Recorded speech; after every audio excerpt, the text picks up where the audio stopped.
ভাই বউ তাড়াতাড়ি বাইরে আসো তো। কি হয়েছে? আরে বাইরে আসো তো। বলেন। আগে মিষ্টি খাও। মিষ্টি হঠাৎ? আরে খাও তো। কি ব্যাপার হঠাৎ মিষ্টি খাইছেন আপনি? আরে একটা খুশি সংবাদ আছে, আমার লাতিনি পিতৃপক্ষে ফার্স্ট হয়েছে। বলেন কি? হ্যাঁ গো। সে তো সরকারি স্কুলে পড়ে, এটা কি করে সম্ভব? আমার মেয়ে ইংলিশ মিডিয়ামে পড়ে, কই আমার মেয়ে তো ফার্স্ট হতে পারলো না বৃত্তি পরীক্ষায়। সরকারি স্কুলের ছাত্ররা এখন টপ র্যাঙ্কই আছে।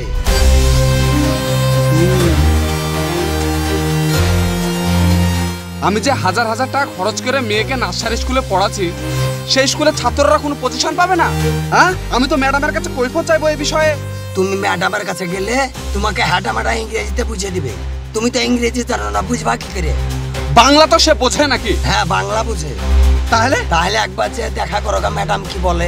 যাবো মানে? আমি মধ্যবিত্ত পরিবারের ছেলে, মাথার ঘাম পায়ে ফেলে টাকা ইনকাম করি, আমাকে এর কৈফিয়ত দিতে হবে? হ্যাঁ, টাকা গাছে ধরে না। ঠিক আছে তাহলে আমি যাই, কুটরা পাড়ার লোককে মিষ্টি খাওয়াতে হবে। এই লাও মিষ্টি খাও।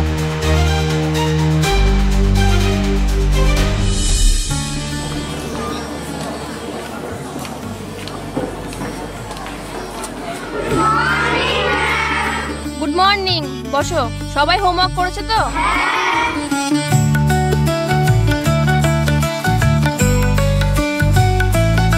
Role number 1, roll number 2, roll number 3, roll number 4, roll number 5, roll number 6, roll number 7, roll number 8 আসেনি, রোল নাম্বার 9, রোল নাম্বার 10।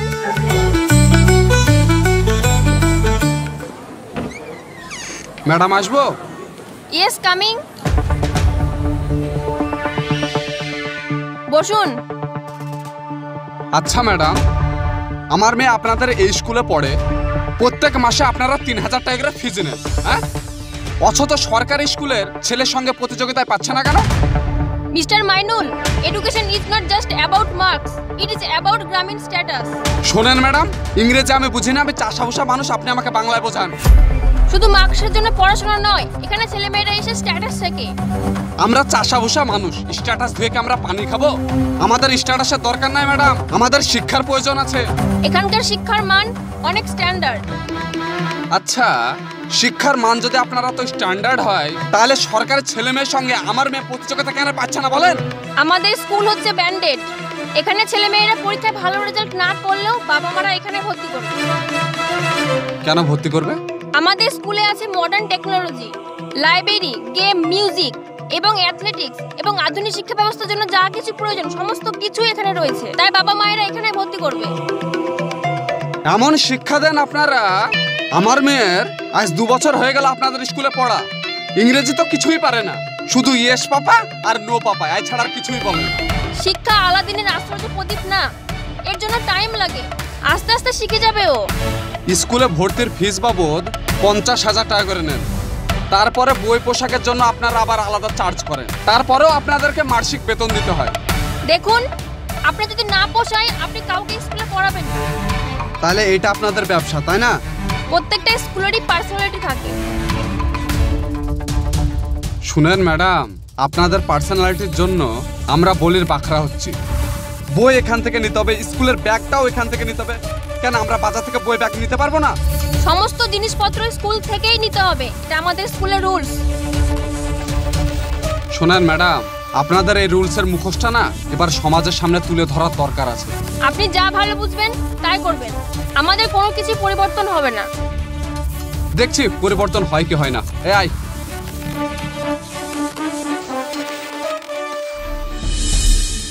চাচা, আপনার লাতিকে কোন স্কুলে ভর্তি করেছেন? এই প্রাইমারি স্কুলে। প্রাইমারি?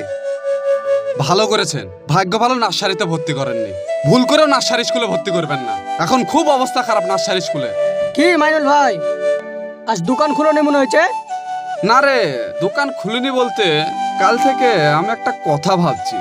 কি কথা ভাবছো? এই যে নার্সারি স্কুলের শিক্ষার যা হাল, মনে হচ্ছে এবার আন্দোলনে নামতে হবে। হ্যাঁ, পড়াশোনা তো কিছুই হচ্ছে না, সে বেকার টাকা পয়সায় যাচ্ছে।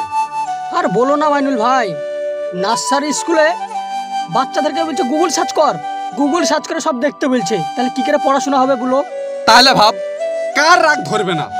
আমাদের ছেলে মেয়েরা যদি গুগল সার্চ করে লেখাপড়া শেখে, তাহলে নার্সারি স্কুলে ভর্তি করার মানে কি? বাড়িতেই থাকবে। এই আমার মনে হচ্ছে না এই সরকারি স্কুলে ডাল ভাত খেয়ে ভালো পড়াশোনা হচ্ছে। এটা তো এখন ফ্যাশন হয়ে গেছে না, যে স্কুলে যত বেশি ফিস বাড়বে সেই স্কুল তত ভালো চলবে। মানুষ এখন শিক্ষার দিকে না ফ্যাশনের দিকে চলে গেছে। আর বলো না, ওদের সব দালাল ফিট করা আছে। ওই বাচ্চা হওয়ার আগে থেকেই বাড়িতে যাওয়া শুরু করে দেবে।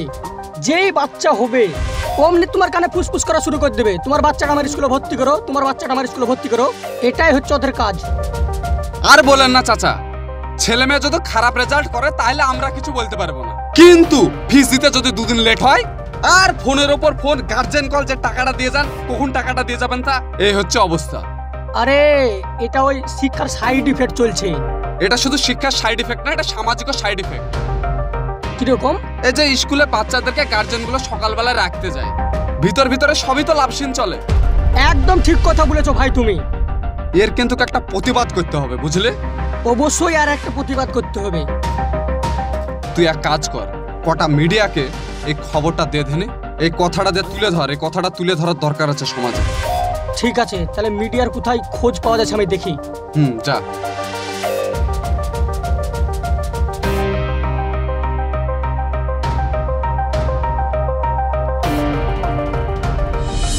আমাদের দাবি মানতে হবে, স্কুলের ফিস কমাতে হবে। নমস্কার, আমি শিক্ষা নিয়ে দুর্নীতি চলবে না। এডুকেশন নামে নার্সারি স্কুলগুলো মানুষ আমাদের দাবি মানতে হবে। আমরা পাস করব, আপনারা দেখতে থাকুন। শিক্ষা নিয়ে দুর্নীতি চলবে না, আমাদের দাবি মানতে হবে। মাইনুল ভাই, নার্সারি স্কুল সম্বন্ধে আপনি কি বলতে চান? আমাদের দর্শককে আপনি বলুন। দেখুন, নার্সারি স্কুলের কেলেঙ্কারি যদি আমি বলতে চাই, বলে আপনাদেরকে আমি বোঝাতে পারবো না, তবুও আমি বলছি। দর্শক আপনারা দেখতে থাকুন। হ্যাঁ বলুন। দেখুন, আজ প্রায় 5 বছর হয়ে গেল স্কুল বিল্ডিং বানানো হয়ে গেছে, তবুও গার্জেনদের কাছে মানে আমাদের কাছ থেকে মোটা অঙ্কের টাকা নেওয়া হয় এখনো পর্যন্ত। কম্পিউটার ল্যাব ফাউন্ড হিসাবে কত টাকা নেওয়া হয়? যেখানে কম্পিউটারের মাউস লড়ে না, সেখানে বাচ্চারা কি শিখবে বলেন তো? তবুও আমাদেরকে প্রত্যেক মাসে 3000 টাকা করে দিতে হয়। এটা হচ্ছে টুপি পরানোর স্পেশাল ক্লাস। কালচারাল ফান্ড সম্বন্ধে বলুন। বছরে একদিন বাচ্চাদের মাথায় টুপি পরিয়ে নাচানো হয়, তার ফিস 2000 টাকা। আর কি নিয়ে হয়? Smart class. স্মার্ট ক্লাস মানে আপনি জানেন, প্রজেক্টরে ভিডিও লাগিয়ে বাচ্চাদেরকে শিক্ষামূলক ভিডিও চালিয়ে দেওয়া হয়, আর মাস্টারেরা কি করে, সেই সময় চায়ে আড্ডা মারে, নাহলে গেম খেলতে ব্যস্ত থাকে। শোষণের আর কি টেকনিক বাকি আছে? শুনুন, প্রত্যেক মাসে এয়ার কন্ডিশন ফিস 1000 টাকা। স্কুল বসলেও লাগবে, আবার না বসলেও লাগবে। আচ্ছা, আপনার বক্তব্য এখন কি? শুনুন, বছরে 52টা রবিবার ছুটি থাকে, তারপরে তো এক্সট্রা আলাদা ছুটিগুলো, ওগুলো তো আলাদা বিষয়। বছরে আপনি যদি দেখেন 5 থেকে 5.5 মাস অ্যাকচুয়ালি স্কুলগুলো চলে, তো এতে আমাদের বাচ্চারা কি শিখবে বলেন তো? আচ্ছা, এই বিষয় নিয়ে আপনাদের মতামত কি? আমরা ভাবছি কোনো নার্সারি স্কুল থেকে বই বা ব্যাগ কিনবো না, আমাদেরকে বই আর ব্যাগ বাজার থেকে কেনার অনুমতি দেওয়া হোক, এটাই আমরা চাই। আচ্ছা, আপনাদের দাবি যদি না মানে তাহলে আপনারা কি করবেন ভাবছেন? তাইলে আমরা কি করব? যতদিন না অনুমতি দেবে আন্দোলন চলবে। দর্শক বন্ধু, আপনারা আমাদের আন্দোলন চলছে, তাদের বক্তব্যটা কি? চলবে। শিক্ষা নিয়ে দুর্নীতি চলবে না, আমাদের দাবি মানতে হবে। মাইনুল স্কুলের বিরুদ্ধে সমালোচনা করছে, আমাদের এবার স্টেপ নেওয়া উচিত। মাইনুল যেভাবে অপচার করছে, এতে তো আমাদের স্কুলটা বসে যাবে। আপনি থানায় গিয়ে মাইনুলের নামে কমপ্লেন করুন। দেখুন ম্যাডাম, গ্রাম থেকে আমাদের ছেলে কালেক্ট করতে হয়, পুলিশ কেস পড়ে গেলে এতে আমাদের স্কুলের সমস্যা হবে। ম্যাডাম, পুলিশ কেসে গেলে তো স্কুলের মান সম্মান থাকবে না। রেপুটেশন তো এমনি খারাপ হয়ে গিয়েছে, দেখি না একবার কি করা যায়। দেখুন ম্যাডাম, আপনি যেটা ভালো বুঝবেন সেটাই করুন। ঠিক আছে, এবার তাহলে আপনারা আসুন। আচ্ছা, ঠিক আছে।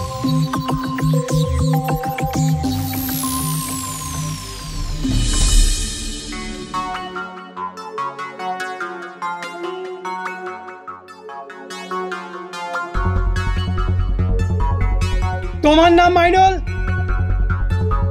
হ্যাঁ স্যার, আমার নাম মাইনুল। তুমি নার্সারি স্কুলের বিরুদ্ধে অপপ্রচার করছো। স্যার, সত্য কথা বলা যদি অপচার হয়, তাহলে গরুর গোবরকে এবার থেকে সুগন্ধ বলে ডাকবো। তুমি জানো এই জন্য তোমাকে অ্যারেস্ট পর্যন্ত করতে পারি। স্যার, মাইনুলের কোনো দোষ নাই, দোষ হচ্ছে এই স্কুলের। ওরা বুঝছ গরিবের মতো রক্ত চুষে খায়। স্যার, স্কুলগুলো এখন শিক্ষার নামে ব্যবসা শুরু করে দিয়েছে। ভারতের সংবিধানে লেখা আছে যে প্রত্যেকটা স্কুল নন প্রফিটেবল অর্গানাইজেশন হবে। স্কুল চালিয়ে আপনি লাভ করতে পারবেন না। লক্ষ লক্ষ টাকা খরচ করে তাহলে ব্যবসা করতো না? স্যার, ব্যবসা করতে হলে অন্য ব্যবসা করুক, শিক্ষা নিয়ে কেন ব্যবসা করবে বলুন? এই শিক্ষার সঙ্গে আমাদের ভবিষ্যৎ জড়িয়ে আছে। তোমরা স্কুল নিয়ে আর আন্দোলন করবে না। স্যার, বাচ্চা আমাদের, টাকা আমাদের, আমরা আন্দোলন করবো না তো কে করবে বলুন? আমাদের ছেলে মেয়ের ভবিষ্যৎ আমাদেরকে দেখতে হবে স্যার। স্যার, স্কুল কর্তৃপক্ষ যদি আমাদের দাবিগুলো না মানে তাহলে কিন্তু স্যার আমরা ম্যাজিস্ট্রেটের কাছে যাব। আমরা স্কুলে বিল্ডিং চাই না, আমরা চাই আমাদের ছেলেপেলের লেখাপড়া। স্যার, কথায় নাই যে হাই স্কুল মানে হাই পয়সা, লো রেজাল্ট। বর্তমানে এখন শিক্ষাটা ফ্যাশনে পরিণত হয়ে গেছে। আজকে তোমাদেরকে সাবধান করে দিয়ে গেলাম, এরপর আসলে তোমাদেরকে তুলে নিয়ে যাব। চলো। দেখছো চাচা, সত্যের জামানা নয়, সত্যি কথা বলছে বলে স্কুল থেকে পুলিশ পাঠিয়ে দিয়েছে। হ্যাঁ, সবই তো শুনলাম।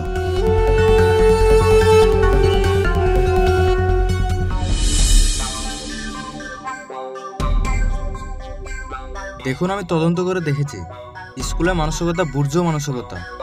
সাধারণ মানুষের জন্য স্কুল নয়, স্কুলের ভর্তি ফি এবং অন্যান্য চার্জেসগুলো বেশি, এগুলো কমাতে হবে। আর ভারতের সংবিধানে লেখা আছে শিক্ষা নিয়ে ব্যবসা করা যাবে না, এটা আপনাদেরকে দেখতে হবে। স্যার, আমরা তো শুধুমাত্র শিক্ষক, স্কুলের ওনার অন্যজন। ম্যাডাম, মালিক আমাদের কথায় কি গুরুত্ব দেবে? দেখুন, শিক্ষা সবার জন্য, আমাদের উদ্দেশ্য শিক্ষাকে ঘরে ঘরে পৌঁছে দেওয়া।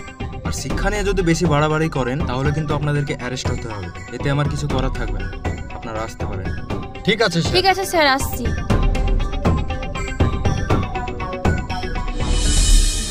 বর্তমানে মধ্যবিত্ত পরিবারের একটাই চিন্তা থাকে যে আমার ছেলে মেয়েকে ভালো জায়গায় পড়াশোনা করাবো, মানুষের মতন মানুষ করব, এবং ছেলে মেয়েদের পেছনে অনেক টাকা খরচও করে। বর্তমানে শিক্ষা এমন জায়গায় পৌঁছে গেছে, আপনি যদি সতর্ক না থাকেন তাহলে আপনাকে লুটে পুটে নেবে। তাই আপনাদের বলছি, ভালো স্কুলে পড়ালেই যে ভালো শিক্ষা পাবে এটা ভুল কথা। শিক্ষার কোনো শেষ নাই, রাস্তার ধারে বসেও শিক্ষা অর্জন করা যায়। সো ভালো থাকবেন, সুস্থ থাকবেন, দেখা হচ্ছে আপনাদের সঙ্গে আবার নেক্সট।